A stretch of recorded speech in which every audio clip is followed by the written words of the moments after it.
reached the submission before things got... Oh my God! Gonna see a new champ. That's gotta be it. 2. Oh! Alright guys, it's that time. I finally am going to give my review of 2K22.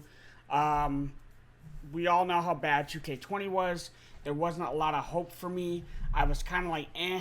You know, I was watching everything about this game though. Like every little video they did, the roster reviews, the ratings reviews, people that had early access, I was watching them, getting their opinions.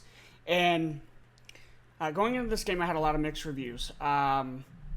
It didn't sound like it was going to be better than 2K19, which I can tell you I don't think it's better than 2K19. Hear me out though, as you know, that's not to be negative or anything like that. It is by far better than 2K20. The first thing I did when I bought the game was I went ahead and jumped into exhibition mode. I know about the new controls, I knew about the new sequences and all this other stuff that was going on. I personally wanted to see what it was all about. My muscle memory was very much used to the way I've been playing the game for the last 10-15 years.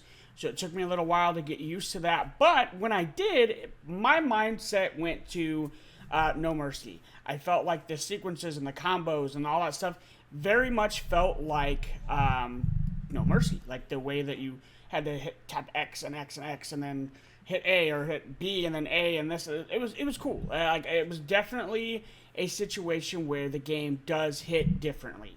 I'm not going to take that away from anybody. It definitely hits differently. The control system was nice. The scheme was just nice. Didn't really have a whole lot of control, or didn't have a whole lot of complaints there. So after getting a feel for like just the exhibition, the way that things were going to work and stuff, I decided to go ahead and jump into the creative aspect of it. I've always been a creation whore. I always like making my own characters, myself, my friends, my buddies, my family, you know, all that stuff. It's always been a big thing of me since I've always played these games. And I wanted to see the new outfits, the new moves, the new aspects of the whole game. And it was very nice. Actually, this is the first year that I've used the 2K uploader. I know that you could do that before, but I was on console before I got PC, and I thought it was too much work. And at the time, I wasn't really into this content thing yet. But this year, I went ahead and used it. To see my character come to life with my logos from Twitch and YouTube and all that stuff was amazing. It looked so clean. It looked like it was something actually in the game. It didn't look, you know, the images didn't dilute or anything like that. It was amazing. I know a lot of people are upset about the whole creative control thing when it comes to your entrances. People are mad that they don't have full control over that you can't do your own thing, blah, blah, blah, blah, blah. 2K blamed it on being part of the reason 2K20 was bad and why it had so many bugs and why it crashed all the time and blah, blah, blah, blah. I don't know if I believe that, but, I mean, it is what it is at the end of the day. If they need to take the whole full control of entrances out just to make the game work, then by all means, let it be what it is. I don't mind. Not one bit do I not mind. I'm cool with it. I really am. I want to see that maybe later on in future installments, if it does come back around, that would be nice. But if not, it's not the end of the world for me, because I still have control of my whole character as far as what they look like, the moves. I can use all these images and stuff now. So, I mean, 2K really sealed the deal when it comes to that. They did a phenomenal job, and everything actually looked really clean versus 2K20 where things look kind of buggy and bulky and everybody looked the same. You didn't get that. I don't think you get that with this. It does feel a little more arcadey. There are, like, the looks a little more arcadey. But, you know, that's neither here nor there.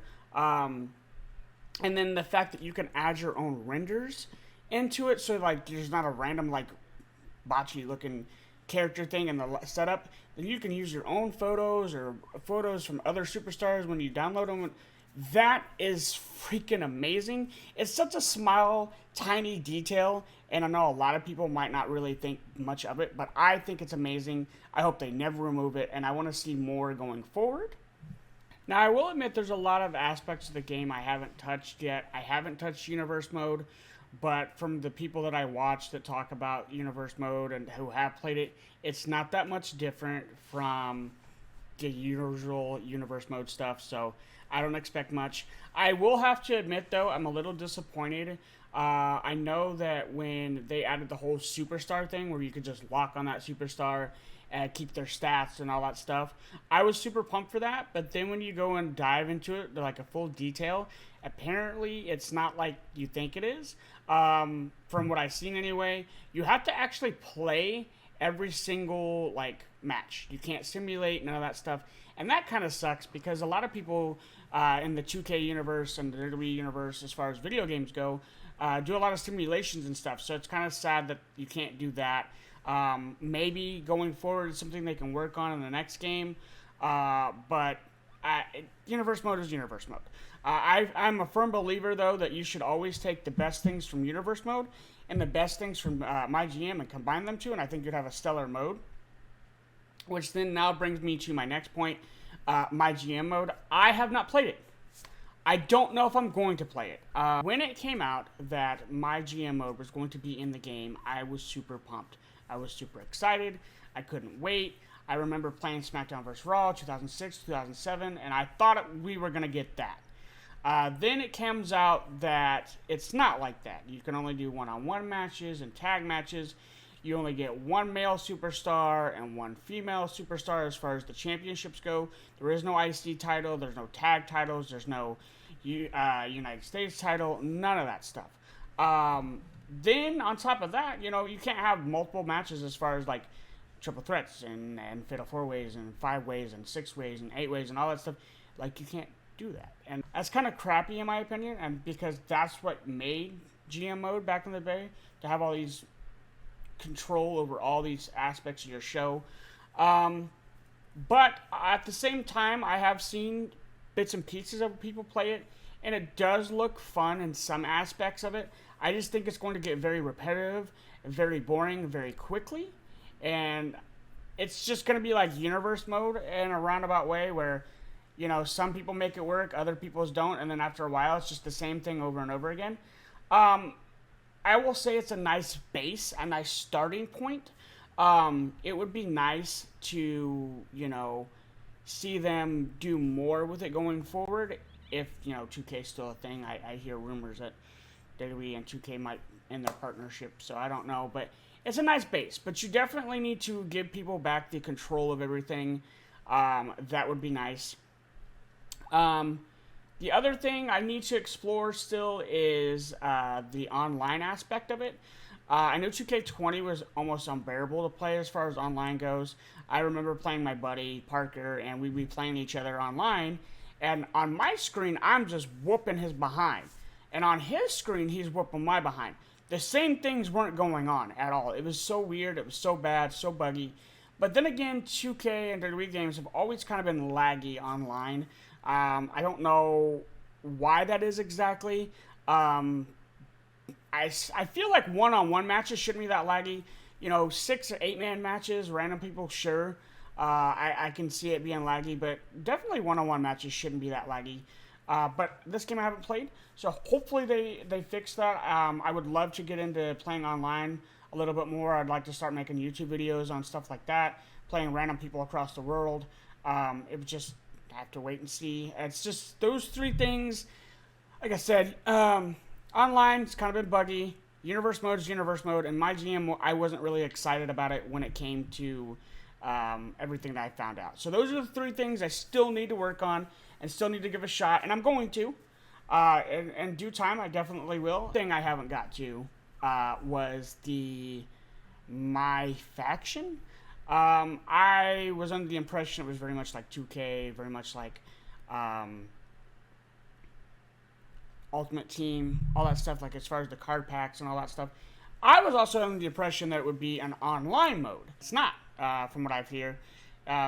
But yet 2K is still charging people like regular VC like you would in 2K and Ultimate Team.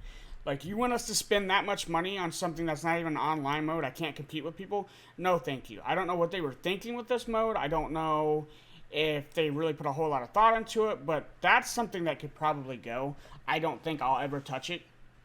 And maybe that's wrong of me to say, but if it's not online, right, then I don't really see the point of playing something like that, because the whole point of 2K and Ultimate Team is to have the best cards to be able to compete against people around the world. But but this is just to have cards, and I'm not going to spend in-game currency or real money on something that doesn't actually matter.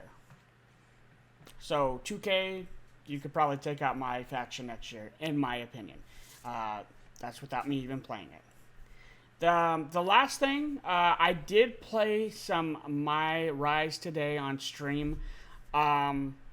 It's fun. It's a little repetitive, but I think all my career modes are like that. I feel like we need to start having a situation where like your choices make, do more or whatever for you. But I mean, so far it was fun. The type of interactions, the type of matches. There is a lot more going on as far as like the text messages and DMs and all this other stuff. So that stuff's cool. I like how you can certainly choose between some feuds, what you want to get mixed up in. That's kind of cool. So, all in all, I think My Rise is, what My Rise is. Maybe a little bit better. I can't wait to finish the story. I probably plan on doing another female version of it later on. I just want to get the usual savage stuff out of the way first. I guess in the end, what I could say is I find the game enjoyable. Just from the 8 hours I played, I definitely think it's better than 2K20. I think there's a lot of potential there. I don't think things were completely thought out or completed, but that's okay. Stuff happens. It's kind of sad that it took 2 years to have a game that's not completely thought out of, but, it is what it is. I'm not trying to be too judgmental here, because I do enjoy the game. I don't necessarily know that it was worth $100 that I spent to get it early. I just wanted to start pumping out content.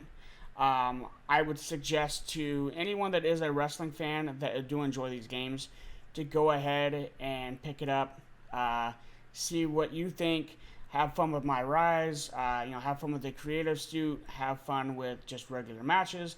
If you're one of those people that like to do things with build your own shows and stuff with universe mode, get that in there, get going on that. It is a fun game. It is definitely fun. It's better than 2K20. I just don't know that it's better than 2K19, and that's okay. Those things do happen from time to time. That's just my opinion, guys. I'm not going to sit here and tell you it's the greatest game in the world, and I'm not going to tell you, it's the worst game in the world. I think it's fun, I think it's enjoyable, and I think anybody that's a wrestling fan should pick it up. But that's just my opinion. I will catch you guys in the next one, though.